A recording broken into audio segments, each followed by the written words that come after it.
자금 조달 입주 계획서 내드렸고요. 그 포상금은 이번 달에 새로 오신 분들만 내드렸고, 제가 1, 2월 들으신 분은 안 드려도 된다고 해서 아마 안 줬을 거예요. 혹시 없으면 또 받으시면 되고요. 그래서 오늘 내드린 자료가 주택 취득 자금 조달 입주 계획서, 그 다음에 문제, 메일 정리 노트 문제하고, 그리고 포상금 제도인데, 포상금은 새로 오신 분들만 드렸습니다.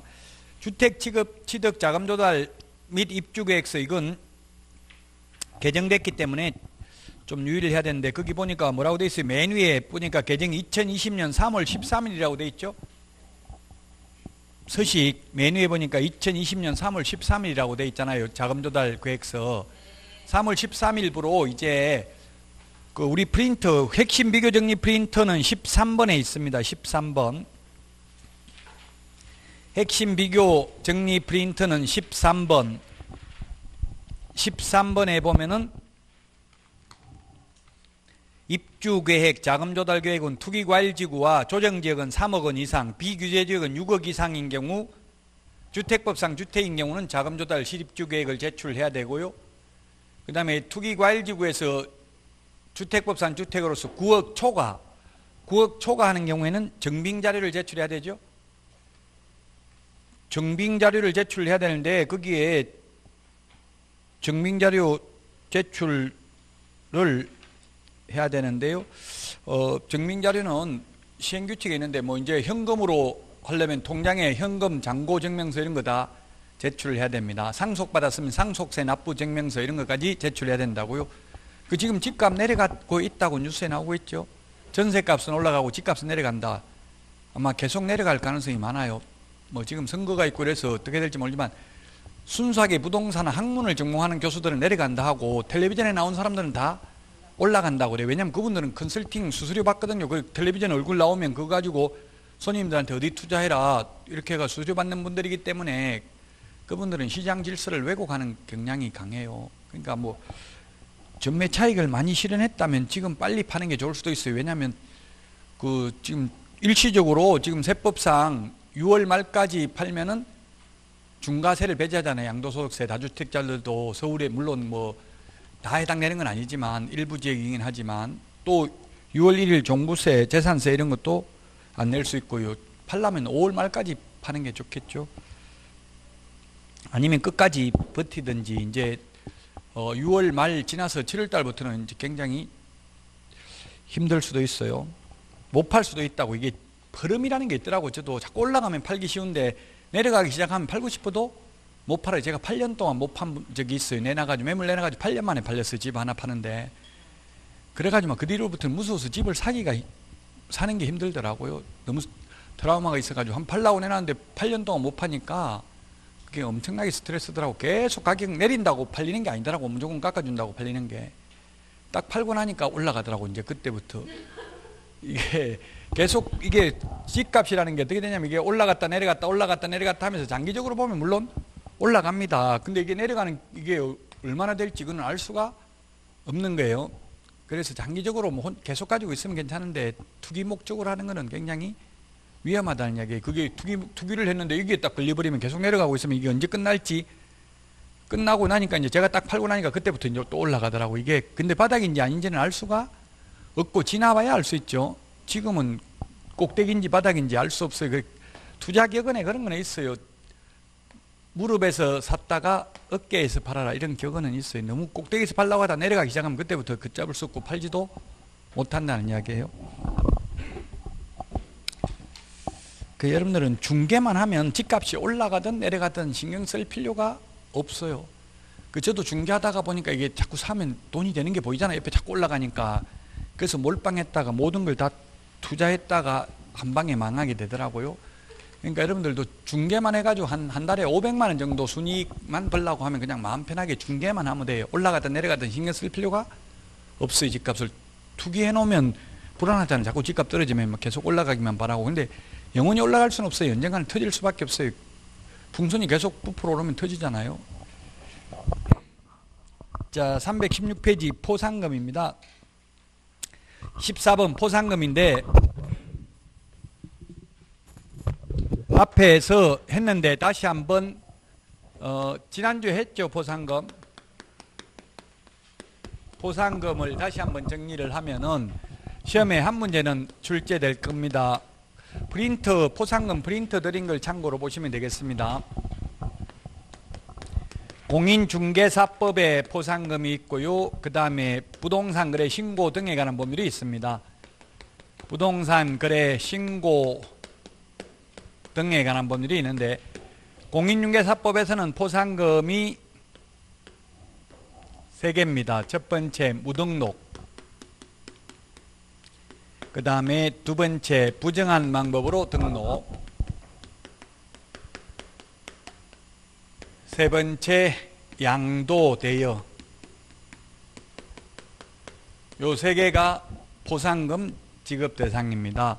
부동산 거래 신고 등에 관한 법률에서 보상금 지급 대상은 몇 가지가 있습니까?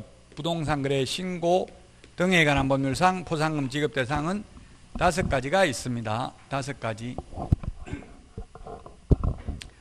첫 번째 보상금 지급 대상이 거짓신고. 거짓신고한 경우 보상금 지급 대상입니다. 우리 교과서는 어디에 있습니까? 교과서는 보상금 지급 대상이 316페이지 그 박스에 보면 14번에 동그라미 1번에 박스에 보면 5가지가 있습니다. 거짓으로 신고한 자. 2번에 보니까 제4조 제4호를 위반하여 거짓으로 신고를 한 자. 계약 체결하지 아니하였음에도 불구하고 거짓으로 부동산 거래 신고를 한 경우입니다. 그 다음에 세 번째는 보니까 거짓으로 해제되지 아니하였음에도 불구하고 거짓으로 해제 신고를 한 경우입니다. 그 다음에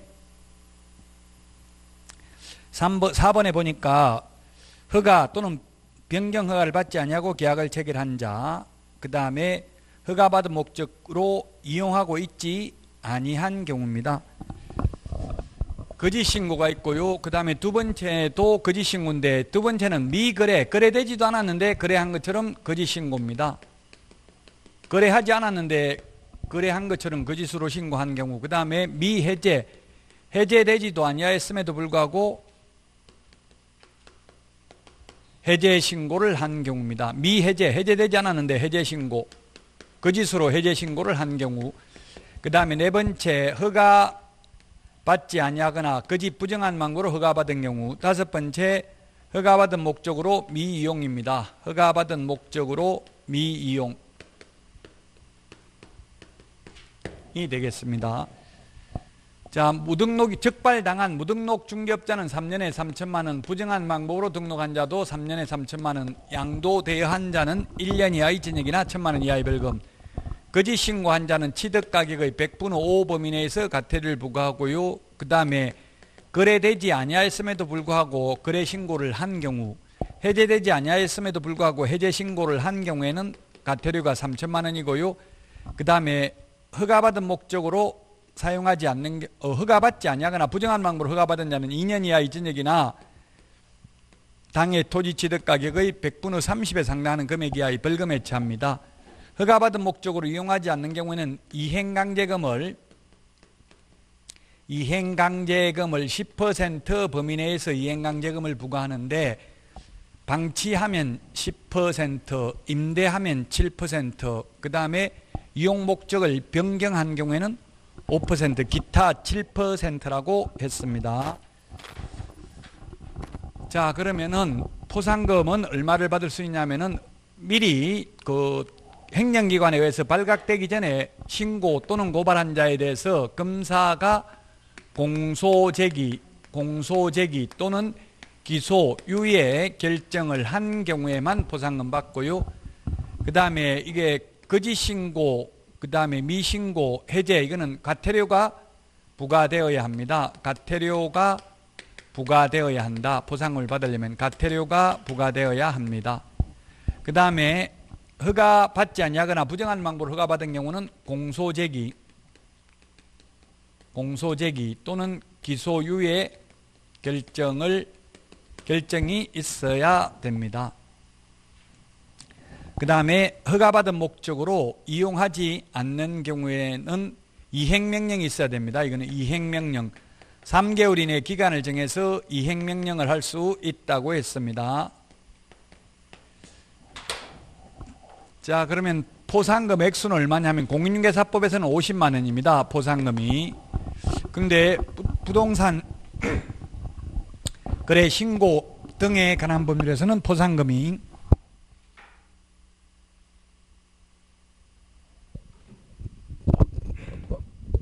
과태료 금액의 20%입니다. 과태료 금액의 20%고 한도액은 1,000만 원입니다. 한도액은 1,000만 원. 그 다음에 허가받은 목적으로 사용하지 않거나 허가받지 아니한 경우는 포상금이 50만 원입니다. 이 포상금, 공인중개사법에서 포상금은 국고에서 50% 지원할 수 있다. 지원할 수 있다. 지원 가능합니다. 하여야 한다가 아니라 할 수 있다.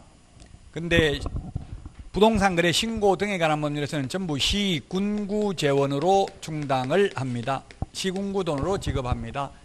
공인중개사법에서는 포상금 지급 결정일로부터 1월 이내에 포상금을 지급합니다. 부동산 거래 신고 등에 관한 법률에서는 접수된 날로부터 2월 이내에 포상금을 지급합니다. 프린터 여러분들 보시면 되겠습니다. 공인중개사법에서는 2인 이상이 신고를 하면 균등하게 배분하고요. 2건 이상이 접수됐을 때에는 최초로 신고한 자만 포상금을 지급합니다. 부동산 거래 신고 등에 관한 법률에서는 2인 이상이 공동으로 신고했을 경우 2인 이상이 공동으로 신고했을 때에는 균분, 2인 이상이 각각 신고했을 때에는 최초로 신고한 자에게만 포상금을 지급합니다. 포상금 제도가 공법에 주택법에도 있고 한데 우리 공인중개사법에서는 거의 한 문제는 출제된다고 보시면 되겠습니다. 포상금. 오늘 그 포상금 계산하는 문제 있나요? 문제 안 풀어봤어요, 아예? 쉬는 시간에 문제 4번에 있네요. 오늘 내드린 4번에 보면 포상금 계산하는 게 기출문제입니다. 이렇게 계산하는 문제가 나왔어요. 판사가 무죄 선고에도 포상금 받아요. 검사가 공소제기만 하면. 검사가 무혐의 결정, 공소권 없음, 기소 중지하면 포상금 못 받아요. 계산하는 거 나중에 한번 쉬는 시간에 꼭 풀어보시고요. 자, 포상금 제도를 봤고요. 316페이지, 그 다음에 317, 318페이지까지 했습니다. 위반시 벌칙입니다. 위반시 벌칙. 위반시 벌칙, 프린터, 행정벌, 비교 정리한 거 내드린 게 있죠? 행정벌, 비교 정리. 저는 이게 파일에 이렇게 넣어가지고 보니까 찾기 쉬워요. 10장 들어있는 거 1,000원밖에 안 하더라고. 이거 파일 하나 만들으라고 해도 프린터 주면 다 잊어먹어버리고 이러면 힘들어요.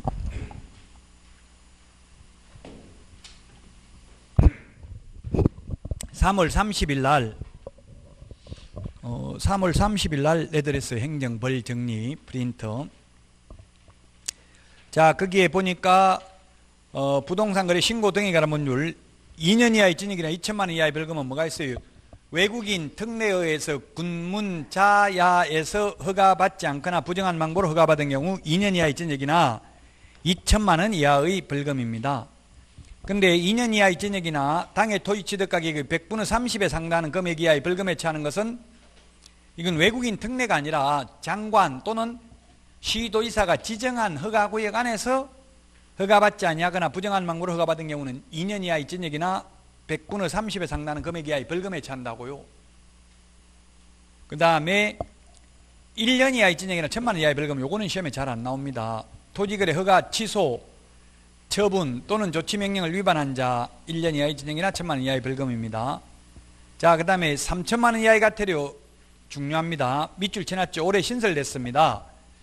계약을 체결하지 아니하였음에도 불구하고 거짓으로 부동산 거래 신고를 하는 행위, 그 다음에 신고 후 해당 거래 계약이 해제 등이 되지 아니하였음에도 불구하고 거짓으로 해제 신고한 자, 밑줄 치는 거 이 두 개는 3천만 원 이하의 과태료이면서 또한 이게 오늘 했잖아요. 포상금 지급 대상이죠. 3천만 원 이하의 과태료이면서 포상금 지급 대상이 된다고요. 이거 올해 신설됐습니다.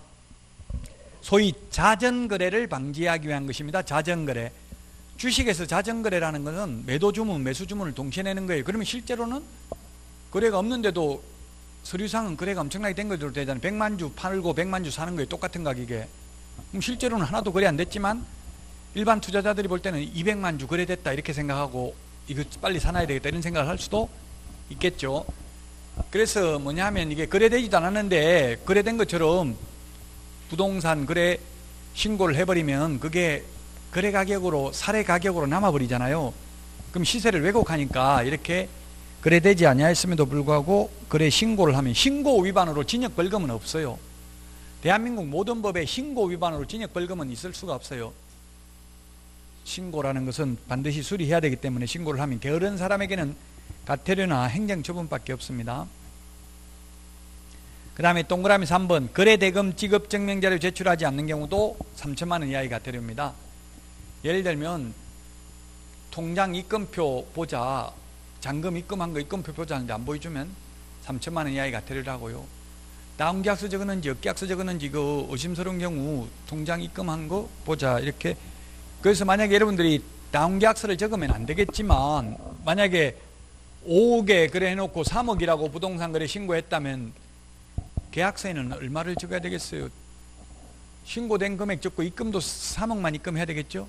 나머지 2억은 그냥 현금 주고 그 자리에 가서 현금 보관증 이런 거 받고 주고받고 이런 식으로 해요. 현실적으로는 굉장히 위험하니까 어떤 교육공개사들은 교육공개사들이 의도적으로 다운계약서 적으면 됩니다. 세금 무서워서 못 팔겠다 하고 이러니까 부추기면 안 돼요. 여러분들은 절대로. 뭐 부득이하게 어쩔 수 없이 저도 어쩔 수 없이 해보긴 해봤어요. 저 혼자 했으면 절대 안 했을 텐데 공동중개 하는데 갑자기 계약서 쓰는 날 와가지고 이거 3천만 원 다운계약서 안 적으면 계약 깨겠다는데 어떻게 할래? 이렇게 묻는데 제가 깨버리면 중개보수가 2천만 원씩이에요. 양쪽 다 받으면 4천만 원이에요. 참 어렵더라고요. 어떻게 해야 될지 고민하다가 그냥 하긴 했는데요. 지금은 공소시효 다 지났기 때문에 지금 말해도 됩니다. 이제 이미 10년도 넘은 이야기인데 그래서 가급적이면 안 해야 됩니다. 저는 제가 적극적으로 한 적은 없어요. 마지못해 딱 한 번 응한 적은 있지만. 자, 그래서 이 거래대금 지급 증명자료 제출 안 하면 3천만 원 이하의 과태료인데 그 500만 원 이하의 과태료 500만 원 이하의 과태료 동그라미 5번에 보니까 거래대금 지급 증명자료 외의 자료라고 돼 있죠. 외자 동그라미 하시고요. 외의 자료 제출 안 하면 500만 원 이하의 과태료, 거래대금 지급 증명자료 제출 안 하면 3천만 원 이하의 과태료예요. 외자 글자 한 글자 차이예요. 외의 자료 기타 자료 제출 안 하면 500만 원 이하의 과태료, 거래대금 지급 증명자료 제출 안 하면 3천만 원 이하의 과태료입니다. 자, 그 다음에 500만 원 이하의 과태료 보니까 30일 이내에 부동산 거래 신고하지 않거나 공동신고를 거부한 자, 그 다음에 2번에 해제 등이 확정된 날로부터 30일 이내에 해제 신고하지 아니한 자 또는 공동신고를 거부한 자 500만 원 이하의 과태료. 밑줄 치놨죠? 올해 신설됐습니다. 해제 신고하여야 한다가 올해 신설됐으니까 중요합니다. 신설된 게 지금 밑줄 친 게 4개나 있어요. 올해 반드시 벌칙 여기에서 시험에 제가 볼 때는 한 문제 이상은 나온다고 봐야 돼요. 그 벌칙은 이거는 단순히 암기하는 거예요. 왜 500만 원일까 논리적으로 생각해 봐야 답이 없어요. 이거는. 자, 그 다음에 3번에 500만 원 이하의 과태료입니다. 교육공개사에게 부동산 거래 신고를 하지 아니하게 하거나 거짓으로 신고하도록 요구한 자. 4번에 거짓으로 부동산 거래 신고를 하는 행위를 조장하거나 방조하는 자 500만 원 이하의 과태료입니다. 전부 500만 원이고 100만 원은 없죠. 부동산 거래 신고에 대해서는. 자, 그 다음 100분 5. 100분 5는 5% 이하 과태료인데 이거는 거짓 신고, 다운계약서, 업계약서 거짓 신고한 경우입니다. 거짓 신고하면 5% 이하 과태료고요. 아예 계약하지도 않았는데 계약한 것처럼 거짓 신고하면 3천만 원 이하의 과태료라고 했죠. 계약을 하긴 했는데 다운계약서 적은 거에 지금 금액을 더 낮춘 경우, 이런 경우는 100분 5, 5% 이하 과태료입니다. 그 다음에 300만 원 이하의 과태료, 100만 원 이하의 과태료. 맨 밑에 있는 거는 외국인 특례입니다. 외국인 특례. 조금 전에 우리 저번 시간에 외국인 특례했잖아요. 외국인이 교환계약이나 승여계약을 하고 60일 이내 신고 안 하면 300만 원 이하의 과태료. 계약 이외의 원인, 상속, 경매 등으로 6월 이내에 신고 안 하면 100만 원 이하의 과태료입니다. 6월 이내에 신고하지 않는 경우 100만 원 이하의 과태료다. 거기 우리 프린터 27번에 있나요? 핵심 비교 정리 프린터 27번을 보면 27번에 맨 밑에 글씨체 진하게 건축물의 신축, 정축, 개축, 재축도 계약 이외의 원인으로 취득한 걸로 봅니다. 이게 신설됐습니다. 올해 교과서에는 없습니다. 건축물의 신축, 정축, 개축, 재축도 6월 이내에 신고해야 된다고. 계약 이외의 원인으로 취득한 걸로 본다고요. 세법에서도 정축하면 취득세 내야 되잖아요. 정축된 부분. 마찬가지로 그래서 이거는 계약 이외의 원인으로 취득한 걸로 보고 6월 이내에 신고해야 되는 걸로 올해 신설됐다. 이거 글씨체 진하게 되어 있는 거. 우리 교과서에는 반영이 안 되어 있습니다. 행정벌 정리 3월 30일 날 내드린 프린터 꼭 정리를 하셔야 되겠습니다. 이렇게 파일에 저처럼 이렇게 파일에 넣어가지고 다니세요. 문제는 다 버리세요. 오늘 풀어보고 문제까지 가지고 있으면 이게 자료 많아가지고 나중에 책보다 더 많아요. 문제는 그날 풀어보고 그날 버리고 나머지 자료만 정리를 하시면 되겠습니다. 다 했습니다. 벌칙을 다 했는데 자진신고자에 대한 감면입니다. 자진신고 양가로 4번 320페이지 양가로 2번 자진신고자에 대한 감면이 되겠는데 이 자진신고 고해성사에서 유래했습니다. 고해성사에서. 그래서 스스로 고해성사하면 지금 보니까 외국인 드라이브 스루 고해성사도 있더라고요. 차 타고 가면서 신부님한테 내가 어제 죄 지었는데 이렇게 이야기하는 사람도 있더라고요. 어쨌든 이 고해성사 신부들은 고해성사 받은 건 절대로 다른 사람한테 누설하면 안 되죠. 그 고해성사가 자진신고와 같은 겁니다. 스스로 자진신고하면 감경, 면제를 해줍니다. 조사 시작되기 전에 자진신고하면 아예 면제, 조사 시작된 후에 자진신고하면 50% 깎아줍니다. 우리 프린터 핵심 비교 정리 프린터는 어디 있습니까? 자진신고자 47번에 있습니다. 47번에 있고요. 예, 우리 교과서는 지금 320페이지에 보니까 양가로 4번에 동그라미 1번 신고관청은 제28조 2항 1호부터 3호까지. 그러면 1항은 자진신고해도 면제 안 된다는 이야기죠. 2항 1호부터 3호까지, 그 다음에 제3항부터 5항까지 어느 하나에 해당하는 경우 자진신고하면 면제 감경을 해줍니다. 그래서 자진신고해도 면제 감경 안 되는 게 우리 프린터 지금 47번에 5개가 있어요. 47번에 5개. 47번에 5개가 있다고요. 밑줄 친 게 3가지가 올해 신설됐습니다.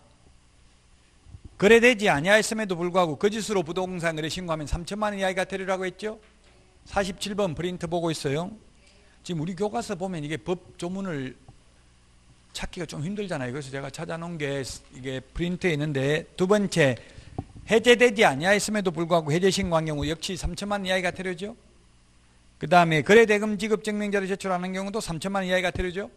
요거는 3천만 원 이하의 과태료는 자진신고에도 면제 감경 대상이 아니네요. 3개. 그 다음에 거래대금 지급 증명자료 외의 자료 제출하지 않는 경우, 그 다음에 30일 이내에 부동산 거래 신고하지 않는 경우, 30일 이내에 해제됐는데 해제 신고하지 않는 경우, 이 6개는 자진신고에도 면제 감경 대상이 아닙니다.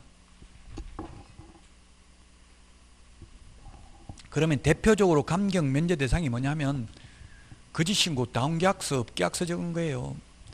다운계약서, 업계약서 적은 거 이게 대표적인 자진신고하면 면제 감경 대상이에요. 왜 이렇게 했냐면은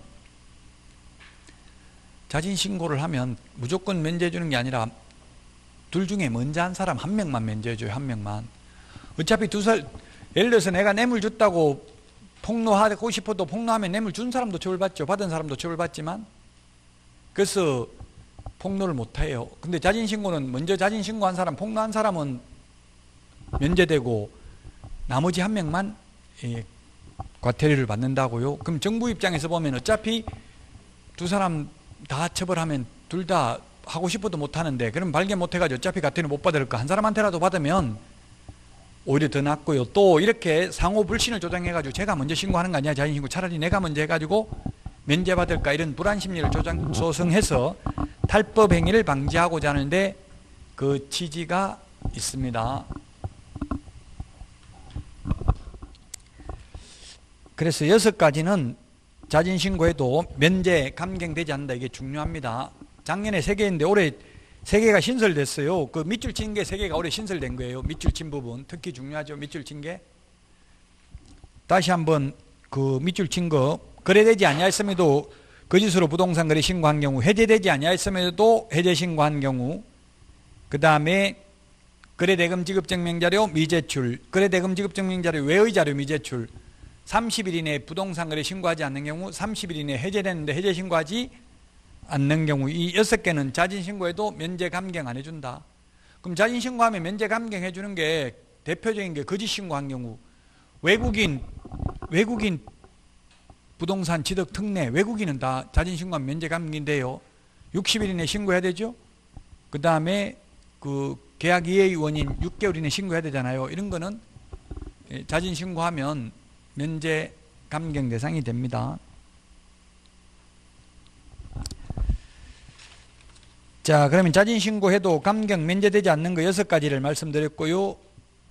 320페이지에 보니까 박스에 맨 밑에 줄에서 두 번째 왼쪽에 조사 시작되기 전에 하면 면제됩니다. 조사 시작된 후 하면은 50%만 깎아줍니다. 조사 시작되기 전에 해야 되고요.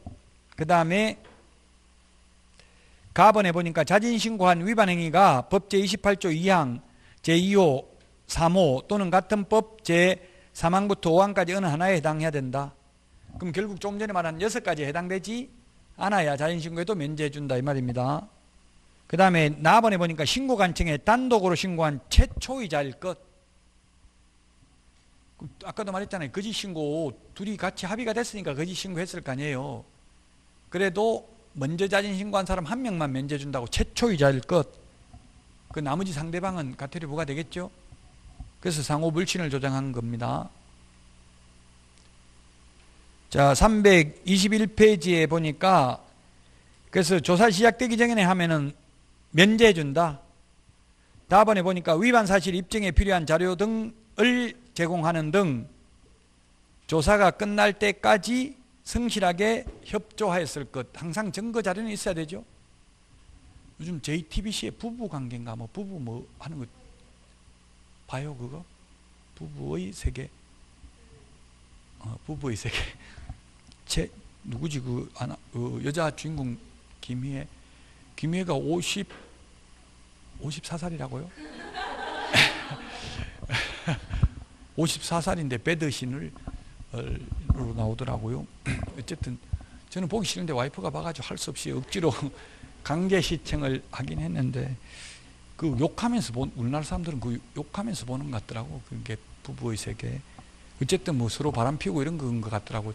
전부 증거 수집을 하더라고. 증거 없으면 나중에 딴소리 하면은 판사는 믿어주지 않죠.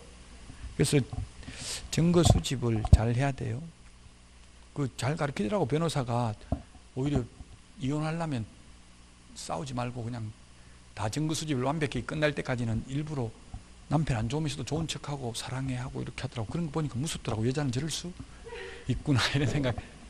남자는 육체와 정신이 분리가 안 되거든요. 여자는 육체와 정신이 분리되더라고. 그 드라마를 보니까. 조심해야 돼. 그래서 여자가 우리는 사랑 안 하는데 사랑해 이런 말 못해요 절대. 자, 그 다음에 이번에 조사가 시작된 후 자진신고한 자로서 다음 강목의 요건을 모두 갖추면 100분 50입니다. 조사 시작되기 전에는 100% 면제, 조사 시작된 후에는 50% 깎아줍니다. 조사 시작되기 전, 후가 다르다고요. 전은 100%, 시작된 후에는 50%. 우리 그 프린트 47번에 중요한 거는 다 적어놨어요. 이거 조그만 박스에 있지만 그 까만 별표 조사 시작되기 전에 면제, 조사 시작된 후 50% 감경 이렇게 돼 있죠. 자, 그 다음에 321페이지 우리 교과서 동그라미 니은에 감경 면제 제외 사유입니다. 면제 감경하지 않는 경우가 그 박스에 보니까 자진신고하려는 부동산 등의 거래계약과 관련하여 국세기본법, 지방세법 등 관련 법령을 위반하는 사실 등이 관계기관에 적발돼가지고 관계기관으로부터 신고관청에 통보된 경우, 국세청에서 탈세했다고 지금 양도소득세 탈수했다 거짓 신고해가지고 이렇게 통보된 경우는 자진신고해도 이제 그때는 늦었어요. 이제는 면제 감경 안 해줍니다. 그 다음에 2번 자진신고한 날부터 과거 1년 이내에 자진신고를 하여 3회 이상 과태료를 감경 또는 면제받은 경우, 그럼 4번째 신고했다고 3번이나 면제받고 완전 상습범이죠. 이런 경우는 면제 감경해 주지 않습니다. 동그라미 디귿에 보니까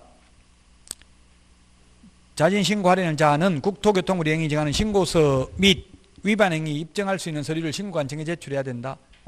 입증서류 있어야 돼요. 그러면 입증서류 쉬워요. 예를 들면 보통 계약서를 어디서 적냐면 중개사무소에는 원탁 테이블이 거의 다 있어요. 대부분 중개사무소마다 원탁 테이블은 다 있더라고. 거의 딱 정해져 있어요. 사장 책상, 실장 책상 있고 그 다음에 원탁 있고 이렇게 대부분 돼 있어요. 책상은 한 2개 정도 있어요. 실장이 있을 거 대비해가지고 원탁 테이블에서 주로 계약서 적어요. 그럼 원탁 테이블에서 적으면 그게 녹음기 켜놓으면 돼. 그 기미에 녹음기 켜놓고 그렇게 하더라고요. 뭐 볼펜 같은 녹음기도 있고 휴대폰 녹음하는 것도 있고 있더라고. 실시간으로 다 듣고 있더라고. 그 녹음한 거 그대로 실시간으로 듣는 것도 있더라고. 전화기 켜놓고 저쪽에서 듣고 있더라고. 멀리서 전화 통화하면서. 무음으로 켜놓으면 모르잖아요. 그 상대방은. 그래서 이게 증거 자료가 있어야 된다. 입증할 수 있는 서류. 그 다음에 동그라미 2번에 보니까 등록관청은 위반행위의 동기, 결과, 횟수 등을 고려하여 제2호 개별 기준에 따른 과태료 2분의 1, 그 다음에 법 제8조 1항 및 제3항 위반의 경우에는 5분의 1 범위 안에서 그 금액을 늘리거나 줄일 수 있다. 다만 늘리는 경우에도 과태료 총액은 법 제1조 1항부터 3항까지 규정의 과태료는 상한을 총할 수 없다. 이게 무슨 말이냐면 우리 프린터 56번 프린터 56번에 5분의 1이 있네요. 5분의 1 찾았어요? 5분의 1하고 2분의 1이 있는데 그 2분의 1에 5번 500만 원, 그 다음에 6번 100만 원 이하의 과태료, 요거는 2분의 1 범위 내에서 늘리거나 줄이고요. 그 다음에 5분의 1은 보니까 뭐라고 돼 있어요? 3천만 원 이하의 과태료하고 취득가격의 100분의 5 이하 과태료는 구체적 기준에 얼마 범위 내에서? 5분의 1 범위 내에서 늘리거나 줄인다고요. 만약에 거래되지도 아니하였음에도 불구하고 거짓으로 거래된 것처럼 신고를 한 경우에는 구체적 기준이 3천만 원입니다. 3천만 원에 5분의 1이면 5분의 1을 더하거나 5분의 1을 빼줄 수 있죠? 5분의 1이면 얼마입니까? 600만 원입니까? 600만 원이면 3,600만 원에서부터 2,400만 원 사이에 과태료를 부과할 수 있다. 재량권을 행사할 수 있다고 공무원이. 그러나 아무리 늘리더라도 법에 3천만 원 이하니까 3천만 원을 초과할 수는 없다. 3천에서 2,400 사이에 과태료를 부과할 수 있다는 이야기입니다. 그게 322페이지부터 이게 과태료의 구체적 기준이 있는데 이거는 다 시험에 과거에 딱 한 번 나온 적은 있어요. 근데 한 번 나올지 안 나올지 모르고 이걸 구체적 기준까지 다 암기하기는 어렵겠죠. 이런 거는 과감하게 포기해야 돼요. 그냥 참고로 찾아보면 되고 이걸 다 구체적으로 뭐 10만 원, 25만 원, 50만 원 이렇게까지 암기할 수는 없습니다. 시험에 한 번 과거에 나온 적은 있습니다. 이런 걸 나오면 100점은 그래서 못 받아요. 공인중개사법도.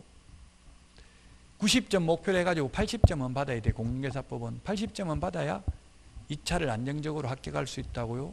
공인중개사법 80점 받으면 다른 과목도 수업 다 들으면 50점은 나오거든요. 정상적으로 학원 다니면서 공부하면 아무리 안 나와도. 그럼 평균 60점은 받을 수 있다고요. 자, 여기까지 해서 법령을 모두 다 했는데 법령 부분이 시험에 28문제 원래 나온다고 되어 있는데 실제로 최근 5년간 시험 문제를 보면 공인중개사 법령에서 28문제, 작년에 조금 전에 했던 부동산 거래 신고 등에 관한 문제에서 7문제 나왔어요.